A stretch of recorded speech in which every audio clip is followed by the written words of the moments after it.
یعنې سازنده چې نن ورځ د هنرمند په نامه سره هغه یادیږي او هغه ته هنرمند ویل کیږي، هغه په دنیا او آخرت کې ملعون دی. همدارنګه محمد رسول الله صلی الله علیه وسلم د موسیقي حراموالی، د زنا او شراب څښلو او همدارنګه د وریښمینو کالو د حراموالي سره یو ځای ذکر کړی دی. لکه چې رسول الله صلی الله علیه وسلم فرمایي: لیکونن من امتی اقوام یستحلون الحر والحریر والخمر والمغاصب. رواه البخاری. رسول الله صلی الله علیه وسلم فرمایي: زما د امت نه به داسې قومونه وي چې زنا او همدارنګه وریښمین کالي، شراب او د ساز آلات به هغوی حلال بولي یا د خپلو ځانونو ته حلال بولي. دا د محمد رسول الله صلی الله علیه وسلم وعده او د هغه خبر دی.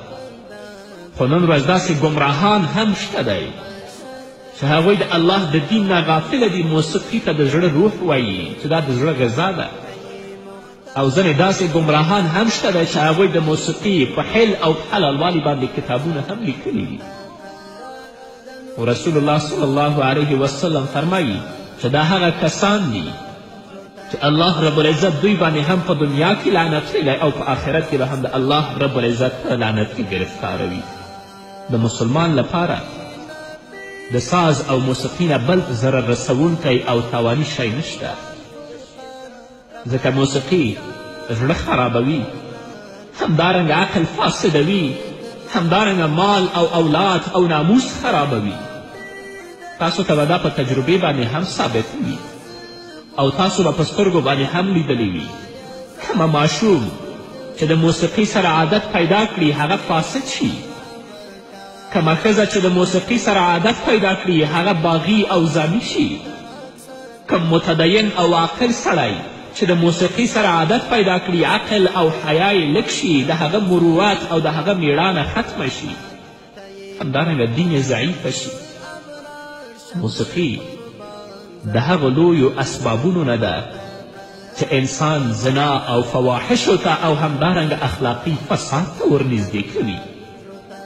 یو انسان که هغه نارینه وي که هغه ښځینه وي، هر څومره چې پاک او عفیف وي، حتی که هغه د عفت او د پاکي په لوړه درجه کې وي، خو کوم وخت چې د ساز او رق مجلسونو او محفلونو ته تک شروع که، هغه عفت او پاکي او ځان ساتنه یې ورکه او نابوده شي، بیا داسې انسان ته فواحش او ګناه سپک او ساده معلومیږي، بلکې هغو ته میلان هم پیدا کوي. ساز او موسیقي عقل خرابوي، د انسان حیا ختموي، د انسان حیبت او میړانه نړوي. نو ځکه تاسو وینئ چې د ساز او موسیقي اهل او په موسیقي مشغول کسان هغوی د شادیانو او د بیزوګانو غوندې رقصیږي او د لیونیانو په شکل کاږه واږه کیږي او د ښځو په شکل باندې نور ورته ناست دي، هغو ته لاسونه ټکوي. همدارنګه ساز او موسیقي الله په قهر کوي، ځکه ساز او موسیقي انسان د الله د ذکر او د الله د طاعت څخه منع کوي. ساز او موسیقي په دنیا او آخرت کې د رنګ رنګ عذابونو سبب ګرځي، لکه چې الله رب العزت فرمایي: ومن الناس من يشتري لهو الحديث ليضل عن سبيل الله بغير علم ويتخذها هزوا اولئك لهم عذاب مهین. الله رب العزت فرمایي د خلکو څخه ځینې هغه څوک دي چې هغوی عبث خبرې رانیسي، هغه د دې لپاره چې خلک د الله له لارې څخه ګمراه کړي او هغوی بې علمه کړي او دغه الهي لار او همدارنګه الهي لارښوونکي دوی مسخرې بولي، په هغه پسې پوسخند کوي. او الله وایي: اولئک لهم عذاب مهین. داسې کسانو لپاره عذاب دی او ډېر سپکوونکی عذاب دی په آخرت کې.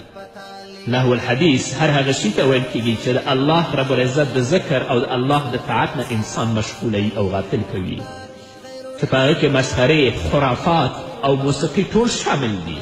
اصحاب کرامو هم د لهو الحدیث ترجمه په ساز او موسیقي سره کړې ده.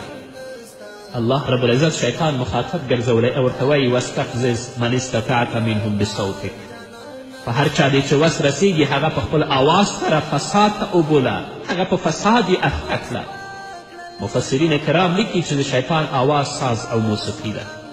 الله رب العزت د هغو مؤمنانو مدح او صفت هم کړی دی او په هغو کسانو یې ښه ویلي دي کوم چې د لغوه او د عبثو کارونو څخه مخ اړوي او ځان ترې ساتي او تاسې ته دا هم ښه معلومه ده چې د لغوو او د عبثو کارونو څخه یو هم ساز او موسیقي ده.